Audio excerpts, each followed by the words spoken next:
ಸ್ವಾಗತ. ಈಗ ವಿರೋಧ ಪಕ್ಷದವರು, ಆಡಳಿತ ಪಕ್ಷದವರು ತಮ್ಮ ಪ್ರಶ್ನಾವಳಿಗಳನ್ನು ಪ್ರಾರಂಭಿಸುತ್ತಾರೆ. ಸಂತಾಪ ಸೂಚಿಸಿದೆ.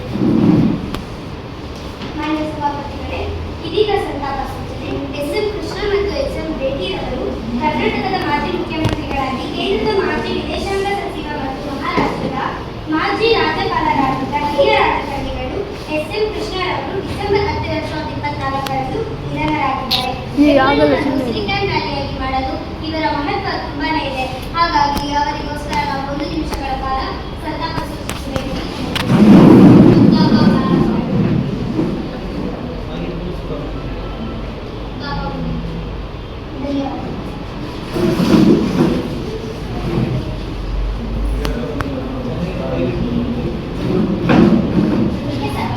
ಮುಖ್ಯಸಭಾಧಿಪತಿಗಳೇ, ನಮ್ಮ ರಾಜ್ಯದಲ್ಲಿ ಶಿಕ್ಷಣ ಕುಸಿತಗೊಳ್ಳುತ್ತಿದೆ. ಹಾಗೆಯೇ ಶಾಲೆಗಳ ಕಟ್ಟಡಗಳು ಸರಿಯಾಗಿಲ್ಲ. ಹಾಗೆಯೇ ಫಲಿತಾಂಶ, SSLC ಫಲಿತಾಂಶವು ತುಂಬಾ ಕುಸಿತಗೊಳ್ಳುತ್ತಿದೆ. ಅದಕ್ಕಾಗಿ ಆಡಳಿತ ಪಕ್ಷದವರು ಯಾವ ಕ್ರಮವನ್ನು ಕೈಗೊಳ್ಳುತ್ತಿದ್ದಾರೆ ಎಂದು ತಿಳಿಸಬೇಕು.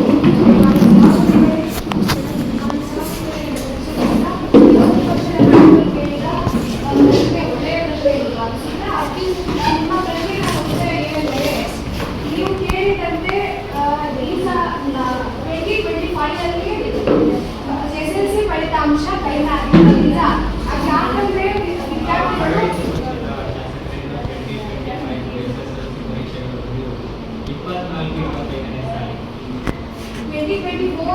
2024 ಆ ಇಯರ್ ಅಲ್ಲಿ ಫಲಿತಾಂಶ ಕಡಿಮೆ ಆಗಿತ್ತು ನಿಜ. ಅದೇನಂದ್ರೆ ಮಕ್ಕಳಲ್ಲಿ ವಿದ್ಯಾರ್ಥಿ ಅಷ್ಟು ಕೊಟ್ಟಿಲ್ಲ. ಯಾಕಂದ್ರೆ ಅವಾಗ ಆಡಳಿತದಲ್ಲಿ ನಾವಿರಲಿಲ್ಲ, ಅವಾಗ ಇದ್ದಿದ್ದು ನೀವು. ಅದಕ್ಕೆ ನೀವು ಬಂದು ಇವಾಗ ನಾವಿನ್ನೂ ಬಂದು 1 ವರ್ಷ ಸಹ ಆಗಿಲ್ಲ. ನೀವು ಬಂದು ಇವಾಗ ಏನ್ ಮಾಡ್ತಾ ಇದ್ದೀರಾ, ನೀವು ಇನ್ನೂ ಆಡಳಿತ ಏನ್ ಮಾಡ್ತಾ ಇಲ್ಲ ಅಂತ ಹೇಳಿದ್ರೆ ನಾವೇನ್ ಹೇಳಕ್ಕಾಗಲ್ಲ. ಯಾಕೆ ಕೇಳಲ್ಲ ಅಂತ ಪ್ರಶ್ನೆ ಬಂದಾಗ ಯಾಕೆ ಕೇಳಬಾರ್ದು? ನಾವು ನಮ್ಮ ಪಕ್ಷ ಆಡಳಿತದಲ್ಲಿದ್ದಾಗ ನೀವು ನಮ್ಗೆ ಎಷ್ಟು ಪ್ರಶ್ನೆಗಳು, ಸೈಕಲ್ ಇನ್ನೂ ಕೊಟ್ಟಿಲ್ಲ, ಇದು ಆಹಾರ ಬಂದಿಲ್ಲ ಸ್ಕೂಲುಗಳಲ್ಲಿ ಅಂತ ಪ್ರಶ್ನೆಗಳ ಮೇಲೆ ಪ್ರಶ್ನೆ ನಮಗೆ ಕೇಳ್ಬೋದು. ನಾವು ಇನ್ನೂ ಕೇಳಬಾರ್ದಾ?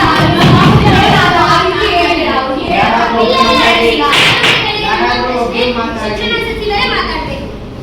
ಶಿಕ್ಷಣ ಸಚಿವರು ನಾವೇ ಮಾತಾಡ್ತಾ ಇದ್ದೀವಿ. ಮಾನ್ಯ ಸಭಾಪತಿಗಳೇ, ಈಗ ನಾವು ನಮ್ಮ ಆಡಳಿತ ಬಂದಾಗಿಂದ ನಾವು ವಿದ್ಯಾ ವಿಕಾಸ ಯೋಜನೆ ಅಂತ ಮಾಡಿದ್ದೀವಿ. ಸೊ 1ರಿಂದ 10ನೇ ತರಗತಿಯ ವಿದ್ಯಾರ್ಥಿಗಳಿಗೆ, ಸರ್ಕಾರಿ ಶಾಲೆಗಳಲ್ಲಿ ಓದುತ್ತಿರುವ ವಿದ್ಯಾರ್ಥಿಗಳಿಗೆ ಸಾಕ್ಸ್, ಶೂಸ್ ಮತ್ತೆ ನಮ್ಮ ಸರ್ಕಾರದಲ್ಲೂ ಕೊಡ್ತಾ ಇದ್ವಿ. ಸಾಕ್ಸ್ ಕೊಡ್ತಾ ಇದ್ವಿ, ಶೂ, ಒಂದಲ್ಲ 2 ಜೊತೆ ಸಾಕ್ಸ್ ಕೊಡ್ತಾ ಇದ್ವಿ ನಾವು ಮಕ್ಕಳಿಗೆ. ನಿಮ್ಮ ಸರ್ಕಾರ ಏನು ಆಡಳಿತ ಸಿಕ್ಕಿದೆ ಅಂತ ಚೆನ್ನಾಗಿ ಎಂಜಾಯ್ ಮಾಡೋದನ್ನ ಸ್ಕೂಲ್ಗಳಲ್ಲಿ ಹೋಗಿ ಶೌಚಾಲಯಗಳನ್ನ ನೋಡ್ತಾ ಇದ್ದೀವಿ.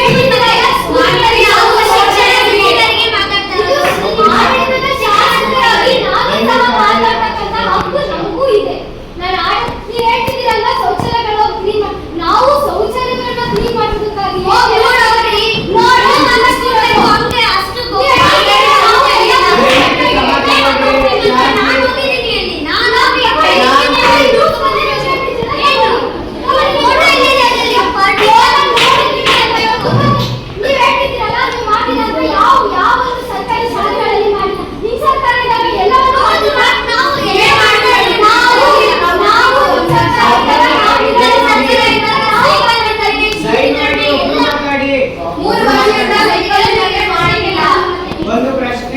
ಉತ್ತರ ಒಬ್ಬರೇ ಮಾತಾಡಿ.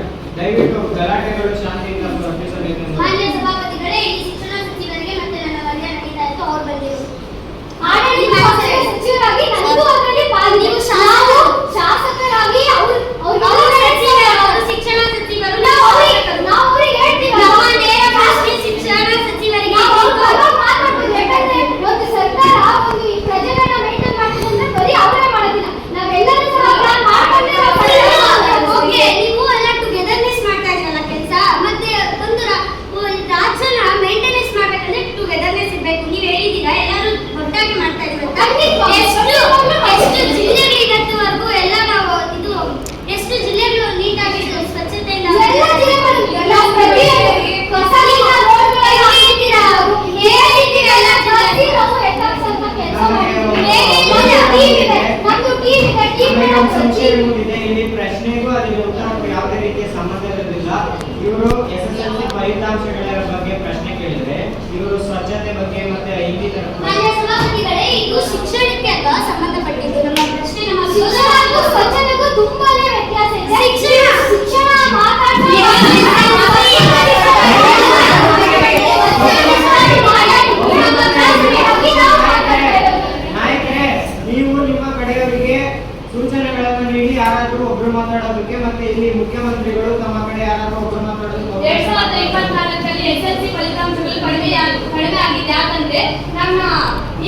ವಿರೋಧ ಪಕ್ಷದ ನಾಯಕರು ಸಿಸಿ ಕ್ಯಾಮೆರಾ ಎಲ್ಲ ಫಿಕ್ಸ್ ಮಾಡಿರ್ಲಿಲ್ಲ, ಅದಕ್ಕೆ ಅವ್ರು ನಕಲು ಮಾಡಿ ಪಾಸ್ ಆಗ್ತಾ ಇದ್ರು, ಅದಕ್ಕೆ ಹೈ ಪರ್ಸೆಂಟೇಜ್ ಎಲ್ಲ ಬರ್ತಾ ಇತ್ತು. ಅದಕ್ಕಾಗಿ ಈಗ ನಾವೆಲ್ಲ ಸ್ಟ್ರಿಕ್ಟ್ ಸಿಸಿಟಿವಿ ಫುಟೇಜ್ ಎಲ್ಲ ಮೇಂಟೈನ್ ಮಾಡ್ತಾ ಇದ್ದೀವಿ.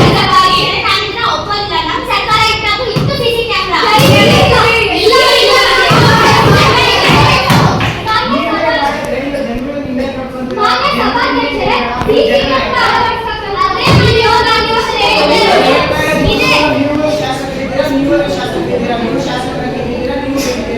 ಆದ್ರೆ ನಿಮಗೆ ರಾಜ್ಯ ಸರ್ಕಾರ ಅಂತಿದೆ, ನೀವು ಶಾಸಕರಾಗಿದ್ದೀರಾ, ನಿಮ್ಮ ಒಂದು ಪಕ್ಷದ ಏನು ಶಾಸಕರ ಸಂಖ್ಯೆ ಕಡಿಮೆ ಇದೆ ಅಷ್ಟೇ, ಇಲ್ಲೆಲ್ಲರೂ ಜನ ನಾಯಕರಿದ್ದೀರಾ, ನೀವೇ ಮಾತಾಡಿದ್ರೆ ಜನಗಳ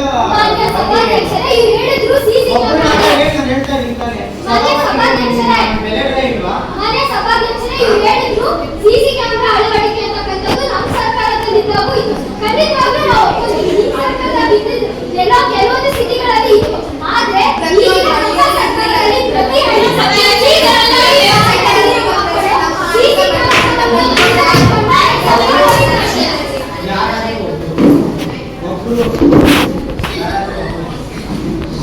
ಸಿಸಿಟಿವಿ ಫುಟೇಜ್ ನೀವಿದ್ದಾಗ ಕಡಿಮೆ ಇತ್ತು, ನಾವಿದ್ದಾಗ ಪ್ರತಿಯೊಂದು ಎಕ್ಸಾಮ್ ಸೆಂಟರ್ ಅಲ್ಲೂ ಇದೆ. ಅದಕ್ಕೆ ನಕಲು ಮಾಡಕ್ ಬಿಡ್ಲಿಲ್ಲ, ಅದಕ್ಕೆ ಪರ್ಸೆಂಟೇಜ್ ಕಡಿಮೆ ಆಗಿದೆ. ಅದಕ್ಕೆ ನಾವು ಸ್ಪೆಷಲ್ ಕ್ಲಾಸಸ್ ಟೀಚರ್ಸ್ ಗೆ ಟ್ರೈನಿಂಗ್ ಮಾಡಿಸ್ತಾ ಇದೀವಿ. ಇನ್ನ ಸ್ವಲ್ಪ ದಿನಗಳಲ್ಲಿ ಹೊಸ ಟೀಚರ್ಸ್ ನ ಕಲಿಸ್ತೀವಿ, ಸೀಟ್ ಎಕ್ಸಾಮ್ ಮತ್ತೆ ಬರ್ಸಿ ಅಂತ ಹೇಳ್ತಾ ಇದೀವಿ. ಮಾನ್ಯ ಸಭಾಧ್ಯಕ್ಷರೇ, ನಾವು ಇದ್ದಾಗಲೂ ಫಲಿತಾಂಶ ಹೆಚ್ಚಾಗೇ ಇತ್ತು, ಹಾಗೆಯೇ ನಾವು ಯಾವುದು ನಕಲು ಮಾಡೋದಕ್ಕೆ ಬಿಡ್ತಾ ಇರಲಿಲ್ಲ. ಯಾಕಂದ್ರೆ ನಾವು ಸಿಸಿ ಕ್ಯಾಮೆರಾ ಅಳವಡಿಸಿ ಮತ್ತೆ ಅದು SSLC ಎಕ್ಸಾಮ್ ಅಲ್ಲಿ ಒಳ್ಳೆ ತರದ ಶಿಕ್ಷಕರನ್ನ ಕಳಿಸಿ ಏನದು SSLC ಅವರ ಪ್ರಶ್ನೆಯೇ ಸರಿಯಾಗಿಲ್ಲ ಅಂದ್ರೆ ನಾವು ಉತ್ತರವನ್ನು ಕೊಡೋದು ತುಂಬಾನೇ ಕಷ್ಟ ಆಗುತ್ತೆ. ಒಂದು ನಿಮಿಷ ನಾನು ನೇರವಾಗಿ ಪ್ರಶ್ನೆ ಕೇಳ್ತೀನಿ. ನನ್ನ ನೇರ ಪ್ರಶ್ನೆ ಆರೋಗ್ಯ ಸಚಿವರಿಗೆ. ನಾನು ಬೆಳಿಗ್ಗೆ ವಾಕ್ ಮಾಡಕ್ ಹೋದಾಗ ಬೀದಿ ನಾಯಿಗಳು ಒಂದು ಚಿಕ್ಕ ಮಗು ಓಡಾಡ್ತಾ ಇರೋ ಚಿಕ್ಕ ಮಗುಗೆ ಬೀದಿ ನಾಯಿಗಳು ಒಂದೇ ಸತಿ ಅಟ್ಯಾಕ್ ಮಾಡಿಬಿಟ್ಟು ಆ ಮಗು ಜೀವಕ್ಕೋಸ್ಕರ ಒದ್ದಾಡ್ತಾ ಇದೆ. ಆ ಮಗು ನಾನು ಅಲ್ಲೇ ನಿಂತು ಆಂಬುಲೆನ್ಸ್ 1 ಗಂಟೆಯಿಂದ ಫೋನ್ ಮಾಡ್ತಾ ಇದ್ದೀನಿ, ಒಂದು ಆಂಬುಲೆನ್ಸ್ ಕೂಡ ಬಂದಿಲ್ಲ. ಏನ್ರಿ ತಡೀತಾ ಇರೋದು? ಆಂಬುಲೆನ್ಸ್ ಬಿಟ್ಟಿದ್ದೀವಿ, ಆಸ್ಪತ್ರೆಗಳಿದೆ, ಖಾಸಗಿ ಆಸ್ಪತ್ರೆ ಇದೆ, ಸರ್ಕಾರಿ ಆಸ್ಪತ್ರೆಗಳಿದೆ ಅಂತೆಲ್ಲ ಹೇಳ್ತಾ ಇದ್ದೀರಾ. ನೀವು ಏನ್ ಕ್ರಮ ಕೈಗೊಳ್ತಾ ಇದ್ದೀರಾ? ಅದಕ್ಕೆಲ್ಲ ಬೀದಿ ನಾಯಿಗಳನ್ನ ತಡೆಯಕ್ಕೆ ಯಾವ ಕ್ರಮಗಳನ್ನ ನೀವು ಕೈಗೊಳ್ತಾ ಇದ್ದೀರಿ? ಮಾನ್ಯ ಸಭಾಪತಿಗಳೇ, ನಮ್ಮ ವಿರೋಧ ಪಕ್ಷದ ಶಾಸಕರು ಹೇಳ್ತಿದ್ದಾರೆ ನಾಯಿ ಕಡಿತದಿಂದ ಒಂದು ಮಗು ಪ್ರಾಣ ಹಾನಿಯಾಗಿದೆ. 1 ಗಂಟೆಯಿಂದ ನಾನು ಫೋನ್ ಮಾಡ್ತಾ ಇದೀವಿ, ಆಂಬುಲೆನ್ಸ್ ಬರ್ತಾ ಇಲ್ಲ. ಆದ್ರೆ ಇದಕ್ಕೆ ನನ್ನ ಉತ್ತರ ಏನಿದೆ ಗೊತ್ತಾ? ಈ ಒಂದು ನಾಯಿ ಕಾಟ ಈ ವರ್ಷದಿಂದಲೇ ಇಲ್ಲ, ಸತತ 6 ವರ್ಷಗಳಿಂದಲೇ ನಾಯಿಗಳ ಕಾಟ ಇದೆ. ಇದರಲ್ಲಿ ನಮ್ಮ ಕರ್ನಾಟಕದ ರಾಜ್ಯದ ಎಲ್ಲ ಆರೋಗ್ಯದ ಉಸ್ತುವಾರಿ ನನ್ನ ಕೈಯಲ್ಲಿ ಇರೋದ್ರಿಂದ ನಾನು ಒಂದು ಜಿಲ್ಲೆ ಒಂದು ಊರು ಅನ್ನೋದನ್ನ ನಾನು ನೋಡ್ಕೊಳ್ಳೋದಕ್ಕಾಗೋದಿಲ್ಲ. ಇಡೀ ರಾಜ್ಯದ ಉಸ್ತುವಾರಿ ನನ್ನ ಕೈಯಲ್ಲಿ ಇರ್ತದೆ. ಸೊ ನನ್ನ ಈ ಒಂದು ಅಧಿಕಾರಿಗಳಿಗೆ ಸೂಚಿಸಬೇಕು. ನಾನು ಅಧಿಕಾರಿಗಳಿಗೆ ಒಂದು ರಾಜ್ಯ ಅಂದಮೇಲೆ ಜಿಲ್ಲೆಯಿಂದ ತಾಲೂಕಿಂದ ಹೋಗುತ್ತೆ. ನಾನು ರಾಜ್ಯದ ಆರೋಗ್ಯ ಸಚಿವರಾಗಿ ನಾನು ಪ್ರಶ್ನೆ ಕೇಳಿದ್ದು, ಒಂದು ವಾರ್ಡಲ್ಲಿ ಒಬ್ಬ ಹುಡುಗ ನಾಯಿ ಕಡಿತದಿಂದ ಪರದಾಡ್ತಾ ಇದ್ದ. ನಾನು 1 ಗಂಟೆಯಿಂದ ಫೋನ್ ಮಾಡ್ತಾ ಇದ್ರು, ಆಂಬುಲೆನ್ಸ್ ಬರುತ್ತಿಲ್ಲ. ಯಾಕೆ? ನೀವು ಆಡಳಿತ ಪಕ್ಷದಲ್ಲಿದ್ದಾಗ ಸ್ಪೀಚುಗಳ ಮೇಲೆ ಸ್ಪೀಚುಗಳು ಬರುತ್ತೆ, ಆಂಬುಲೆನ್ಸ್ ಅದು ಇದು ಅಂತ ಎಕ್ಸ್ಟ್ರೀ ಬಿಲ್ಡಪ್. ಆಡಳಿತ ಸಿಕ್ಕಿದೆ ಅಂತ ಬಿಟ್ಟು ಎಂಜಾಯ್ಮೆಂಟ್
ರೀತಿಯ ನಗರಸಭೆಗಳಲ್ಲಿ ಇದರ ಒಂದು ಜವಾಬ್ದಾರಿ ಇರುತ್ತೆ. ಆರೋಗ್ಯ ಸಚಿವರಲ್ಲಿ ಆಂಬುಲೆನ್ಸ್ ಬಗ್ಗೆ ಇರೋದು ನಿಮ್ಮ ಪ್ರಶ್ನೆ ಆಗಿದ್ದು ಅದಕ್ಕೆ ನೇರ ಉತ್ತರವನ್ನು ನೀವು ನೀಡಬೇಕಾಗಿ ವಿನಂತಿಸುತ್ತೇನೆ. ನನ್ನ ಕರ್ತವ್ಯ ಏನಿದೆ ನಾನು ನನ್ನ ಮುಂದಿನ ಅಧಿಕಾರಿಗಳಿಗೆ ನಾವು ತೋರಿಸಿದ್ದೀನಿ. ಅವರು ಅವರ ಕರ್ತವ್ಯವನ್ನು ನಾವು ಸರಿಯಾಗಿ ಮಾಡಿಲ್ಲ, ಸೊ ನಾನು ಅದಕ್ಕೆ ತಕ್ಕಂತಹ ಕ್ರಮವನ್ನು ಕೈಗೊಳ್ತೇನೆ ಅಂತ ನಾನು ಭಾವಿಸುತ್ತೇನೆ.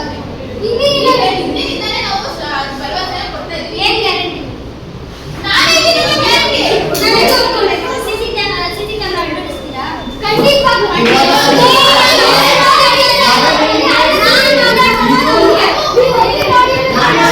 ನಾನೇ ಸಾಕ್ಷಿ ನನ್ನ ಜೀವಂತ ಸಾಕ್ಷಿ. ಇದು ಮಾಧ್ಯಮಗಳೆಲ್ಲ ಕವರ್ ಮಾಡ್ತಿರುತ್ತೆ. ನೀವು ಬೇಕಾದ್ರೆ ಮತ್ತೆ ಮಾಧ್ಯಮಗಳು ಚರ್ಚೆ ಮಾಡೋದು. ಪ್ರಶ್ನೆ ನಂಬರ್ 2. ನಮ್ಮ ಸಮಾಜದಲ್ಲಿ ಅನೇಕ ಮಹಿಳಾ ಮತ್ತು ಮಕ್ಕಳ ಮೇಲೆ ಲೈಂಗಿಕ ದೌರ್ಜನ್ಯ ನಡೆಯುತ್ತಿದೆ. ಹಾಗೆ ಬಾಲ್ಯ ವಿವಾಹಗಳು ಹೆಚ್ಚಾಗುತ್ತಿದೆ. ಇದರ ಬಗ್ಗೆ ಆಡಳಿತ ಪಕ್ಷದವರು ಯಾವ ರೀತಿ ಕ್ರಮಗಳನ್ನು ಕೈಗೊಳ್ಳುತ್ತಿದ್ದಾರೆ? ಮಾನ್ಯ ಸಭಾಧ್ಯಕ್ಷರೇ, ನೀವು ಹೇಳಿದ ಮಹಿಳಾ ಮತ್ತು ಮಕ್ಕಳ ಸಂರಕ್ಷಣೆ ಅಂತ ಹೇಳಿದ್ರಲ್ವಾ, ನಾವು 1098 ಎಂಬ ಮಹಿಳಾ ಮತ್ತು ಮಕ್ಕಳ ಸಂರಕ್ಷಣಾ ಸಮಿತಿ ಯಾವುದೇ ಹೆಣ್ಣು ಮಗು ಯಾವುದೇ ಆಗಿರಲಿ ಪ್ರತಿಯೊಂದು ಕಡೆ 1098 ಎಂಬ ಒಂದು ನಂಬರ್ ಕೊಟ್ಟಿದ್ದೀವಿ. ಪ್ರತಿಯೊಂದು ಶಾಲೆಗೆ ಹೋಗ್ತೀವಿ, ಪ್ರತಿಯೊಂದು ಊರಿಗೆ ಹೋಗ್ತೀವಿ, ಪ್ರತಿ ಕಡೆ ಹೇಳ್ತೀವಿ ಈ ಮಕ್ಕಳ ಮತ್ತು ಸಂರಕ್ಷಣಾ ಸಮಿತಿ ಅನ್ನೋದು ನಿಮ್ಗೋಸ್ಕರ ಇದೆ. Because all are our Indians. ಯಾರಿಗೇನಾದ್ರೂ ಅದು ನಮ್ಮ ಮೇಲೆ ಜವಾಬ್ದಾರಿ, ಇದು ನಮ್ಮ ಜವಾಬ್ದಾರಿ. ಅದಕ್ಕೆ ನಾವು ಪ್ರತಿ ಶಾಲೆಗೆ ಹೋಗ್ತೀವಿ, ಅಲ್ಲಿ ಎಲ್ಲರಿಗೂ ಹೇಳ್ತೀವಿ ನೀವೆಷ್ಟು ಸುರಕ್ಷಿತವಾಗಿರ್ತೀರೋ ಅಷ್ಟೇ ಒಳ್ಳೆಯದು. ಅದೇ ತರ ಯಾರು ನಿಮ್ಗೆ ಹಿಂಸೆ ಮಾಡ್ತಾರಾ ಅದಕ್ಕೆ ಅಂದ್ರೆ ಒಂದು ನಂಬರ್ ಇದೆಯಲ್ವಾ, ಅದು ಕಾಲ್ ಮಾಡಿದ್ರೆ ವಿತಿನ್ ಸೆಕೆಂಡ್ಸ್ ಅಲ್ಲಿ ನಾವು ಅಲ್ಲಿ ಹೋಗಿ ಅವ್ರನ್ನ ಇದು ಮಾಡಿ ಅವ್ರನ್ನ ಕರ್ಕೊಂಡು ಬಾಲ್ಯ ವಿವಾಹ ನಡೀತಿದ್ಯಾ ಅದನ್ನ ಎತ್ಕೊಂಡು ಹೋಗಿ ನಾವು ಕಾರ್ಮಿಕ ಅಂತ ಒಂದು ಇದಿದೆ ನಮ್ಮ ಒಂದು ಜಿಲ್ಲೆಯಲ್ಲಿ ಅಲ್ಲಿ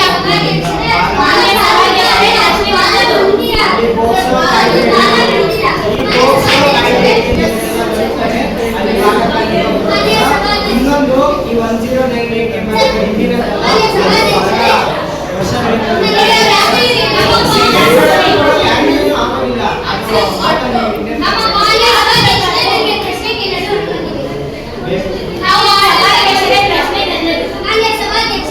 ಆ ಪ್ರಶ್ನೆ ಉತ್ತರ ಸಿಕ್ಕಿಲ್ಲ.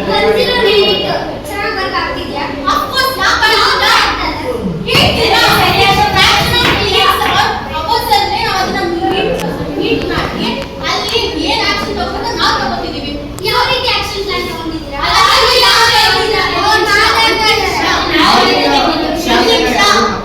ದಯವಿಟ್ಟು ಇವರು ಅವರ ಪ್ರಶ್ನೆ ಅವಕಾಶ ಸಿಗಬೇಕು. ಸುಮ್ಮನೆ ಕೊಡ್ತಿರ್ತೀರಾ?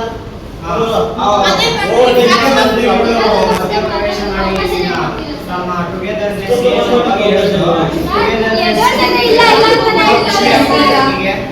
ಅವರೇ ಮಾತಾಡ್ಬೇಕು. ಟುಗೆದರ್ನೆಸ್ ತುಂಬಾ ಚೆನ್ನಾಗಿದೆ. ದಯವಿಟ್ಟು ಅದನ್ನು ಸ್ವಲ್ಪ ಸಮಯ ಮಾನ್ಯ ಸಭಾಧ್ಯಕ್ಷರೇ, ಅವರು ಕೇಳಿದ ಪ್ರಶ್ನೆಗೆ ನನ್ನಲ್ಲಿ ಉತ್ತರ ಇದೆ. ಅವರು ಕೇಳಿದ ಪ್ರಶ್ನೆ ಈಗಿನ ಒಂದು ಈ ನಮ್ಮ ಆಡಳಿತ ಬಂದ ಮೇಲೆ ಬಾಲ್ಯ ವಿವಾಹಗಳು ಹಾಗೂ ಮಹಿಳೆಯರ ಮೇಲೆ ದೌರ್ಜನ್ಯ ಹೆಚ್ಚಾಗುತ್ತಿದೆ ಎಂದು ಅದಕ್ಕಾಗಿ ಇವರು ಹೇಳಿದಂತೆ 1098 ಎಂಬ ಒಂದು ಸಹಾಯವಾಣಿ ಕೂಡ ಇದೆ. ವಿರೋಧ ಪಕ್ಷದವರು ಕೇಳಿದ ಪ್ರಶ್ನೆಗೆ ಅದು ಯಾವ ರೀತಿ ವರ್ಕ್ ಆಗ್ತಿದೆ ಅಂತ ಅವರು ಕೇಳಿದ್ರು. ಯಾವುದೇ ಹೆಣ್ಣು ಮಗು ಮೇಲೆ ಯಾವುದೇ ರೀತಿಯಾದಂತಹ ದೌರ್ಜನ್ಯ ಆದರೂ ಕೂಡ ಅವರು ಆ ಒಂದು ಸಹಾಯವಾಣಿಗೆ ಸಂಪರ್ಕ ಮಾಡಬಹುದು. ಅದರಿಂದ ನಾವು ವಿತಿನ್ ಸೆಕೆಂಡ್ಸ್ ಅಲ್ಲಿ ಅದಕ್ಕೆ ಒಂದು ಪರಿಹಾರವನ್ನ ಮಾಡುತ್ತಿದ್ದೇವೆ. ಹಾಗೂ ಯಾವ ಹೆಣ್ಣು ಮಗು ದೌರ್ಜನ್ಯಕ್ಕೆ ಒಳಪಟ್ಟಿದೆಯೋ ಆ ಹೆಣ್ಣು ಮಗು ಸಪರೇಟ್ ಆಗಿ ಅಂದ್ರೆ ಅವರ ಸುತ್ತು ಯಾವಿಲ್ಲದೆ ಇರೋ ಅವರಿಗೆ ಬೇಕಾಗಿರುವಂತಹ ಕ್ರಮವನ್ನು ನಾವು ಕೈಗೊಳ್ತಾ ಇದ್ದೇವೆ. ಅಲ್ಲಿರುವಂತಹ ಒಂದು ಅಪರಾಧಿಗಳ ಮೇಲೆ ನಾವು ಸಿವಿಯರ್ ಆಕ್ಷನ್ ಅನ್ನು ಕೂಡ ತಗೊಳ್ತಾ ಇದ್ದೀವಿ. ಅವರಿಗಾಗಿ ಕೂಡ ಜೈಲು ಕೂಡ ಹಾಕ್ತಾ ಇದ್ದೀವಿ. ಇದು ನಮ್ಮ ಸರ್ಕಾರ ಇದ್ದಾಗ ಸಹ ಮಾಡುತ್ತಿದ್ವಿ. ನೀವೇನ್ ಮಾಡ್ತಾ ಇದ್ದೀರಾ?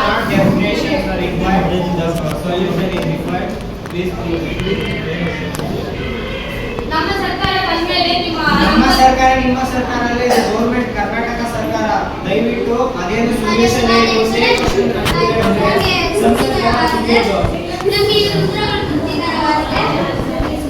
ಮುಂದಿನ ಕ್ವಶನ್ಗೆ ಎಲ್ಲರೂ ಮುಂದಿನ ಕ್ವಶನ್ ಮಾನ್ಯ ಸಭಾಧ್ಯಕ್ಷರೇ, ನನ್ನ ಸರ್ಕಾರಿ ಶಾಲೆಗಳಲ್ಲಿ ಕಂಪ್ಯೂಟರ್ ಒದಗಿಸಿದೀವಿ ಅಂತ ಹೇಳ್ತಾನೆ ಇದ್ದೀರಾ, ಒದಗಿಸಿದ್ದೀರಾ. ಬಟ್ ಕಂಪ್ಯೂಟರ್ ಅಲ್ಲಿ ಇಂಟರ್ನೆಟ್ ಇಲ್ದಿರೋ ಕಂಪ್ಯೂಟರ್ಸ್ ನೀವು ಹೇಗ್ರಿ ಒದಗಿಸ್ತೀರಾ? ಮತ್ತೆ ಕಂಪ್ಯೂಟರ್ಸ್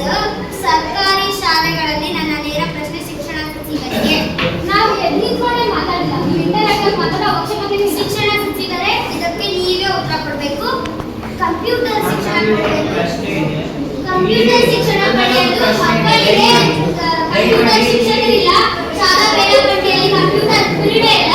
ಇದಕ್ಕೆ ನಿಮ್ಮ ಸರ್ಕಾರ ಏನು ಕ್ರಮ ಕೈಗೊಳ್ಳುತ್ತದೆ? ಮಾನ್ಯ ಸಭಾಧ್ಯಕ್ಷರೇ, ಇವ್ರು ಕೇಳ್ತಿರ್ತಕ್ಕಂಥ ಪ್ರಶ್ನೆಗೆ ಇವ್ರು ಎಲ್ಲರ ಪರವಾಗಿ ನಾನು ಇವ್ರು ನನಗೆ ಉತ್ತರವನ್ನು ಕೊಡಲು ಅವಕಾಶನೇ ಮಾಡ್ಕೊಡ್ತಾ ಇಲ್ಲ.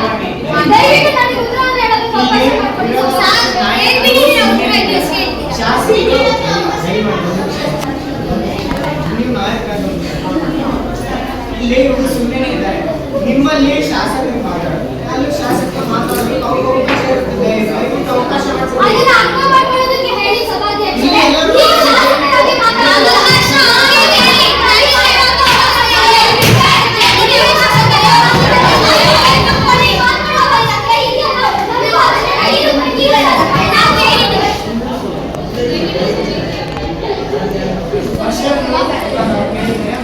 ನೀವು ಕುತ್ಕೊಳ್ಳಿ, ನನ್ನ ಪ್ರಶ್ನೆ ಕೇಳಿ ನೋಡಿ.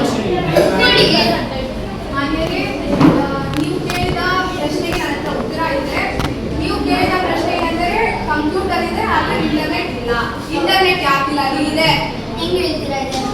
ಪ್ರತಿಯೊಂದು ಶಾಲೆಗೂ ಇದೆ ರೀ.